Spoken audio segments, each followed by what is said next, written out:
Tempo e espaço. A história da Ordem Demolay. Tudo começou em 1919, com o tio Frank Sherman Land e sua percepção em relação aos jovens rapazes de sua época. Um adolescente chamado Louis Lower tinha perdido seu pai e transferira para o tio Land a sua figura paterna, buscando orientação e conselhos. O tio, que era maçom, notou essa mesma busca em outros jovens. Surgiu, então, a ideia de fundar uma organização juvenil a qual desse suporte para que os rapazes se tornassem melhores cidadãos e valorosos patriotas. Durante os 2 primeiros meses do ano de 1919, essa organização foi pensada e os primeiros membros começavam a aparecer. Surgiu então uma questão: qual seria o nome do grupo? Não foram poucas as pessoas que se destacaram na história, ou pelos seus feitos, ou pelos seus ideais. No entanto, uma traduziria os ideais do clube, por seus atos de bravura, fidelidade e companheirismo.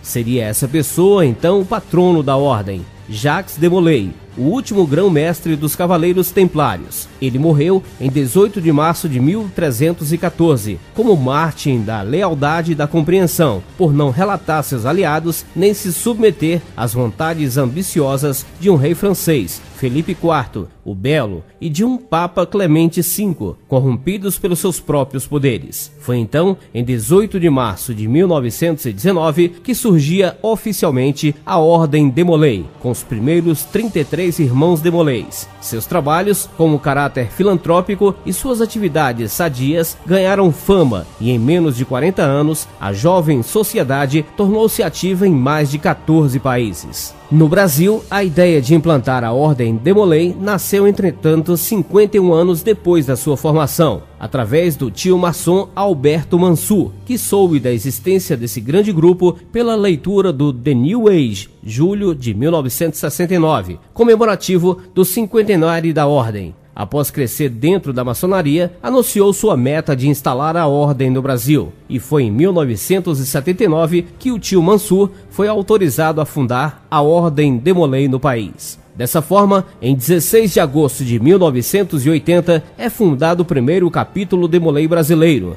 na cidade do Rio de Janeiro, com o título de Capítulo Rio de Janeiro da Ordem Demolay número 001. Em apenas 5 anos de existência no país, foram instalados 25 novos capítulos com mais de 3.000 iniciados. E foi em 1989 que os tios maçons de Vitória da Conquista perceberam a Ordem Demolay, através dos periódicos maçônicos. Em agosto desse ano foi instalado o capítulo conquistense número 099, com a iniciação de 79 membros. Em menos de um ano, o capítulo conseguiu reunir mais de 150 irmãos, e isso motivou a abertura de outro capítulo na cidade, o capítulo sudoeste da Bahia, número 116, ainda no primeiro semestre de 1990. Seu período foi marcado por suas atividades esportivas, filantrópicas e pelo desenvolvimento moral dos seus integrantes. Infelizmente, no final da década, por motivos internos, o capítulo fechou e seus membros foram transferidos para o Conquistense. No entanto,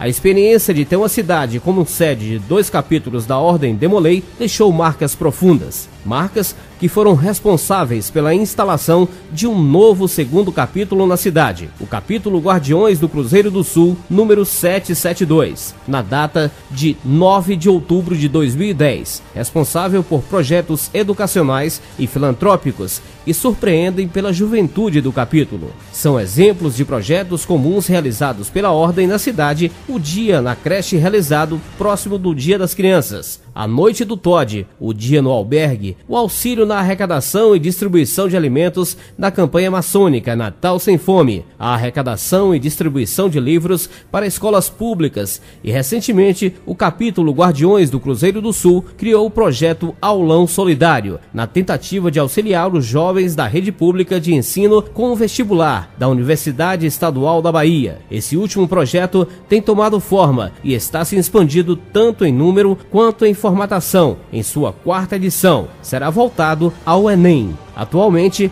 a Ordem conta com aproximadamente 850 capítulos instalados no Brasil, com mais de 105 mil jovens já iniciados em nossas fileiras desde a sua chegada, sendo que no ano de 2000 houve um grande número de instalações, em torno de 400 novos capítulos. Essa expansão, aqui exemplificada, até chegar à nossa realidade, mostra o real compromisso que nós, seres humanos, jovens cidadãos demolês, temos para com a nossa pátria e toda a sociedade que a forma, guiados pelas virtudes cardeais do amor filial, reverência pelas coisas sagradas, cortesia, companheirismo, fidelidade, pureza e patriotismo. Asseguramos que nosso caráter, assim como pensado por Tio Land, nos torne valorosos homens de bem.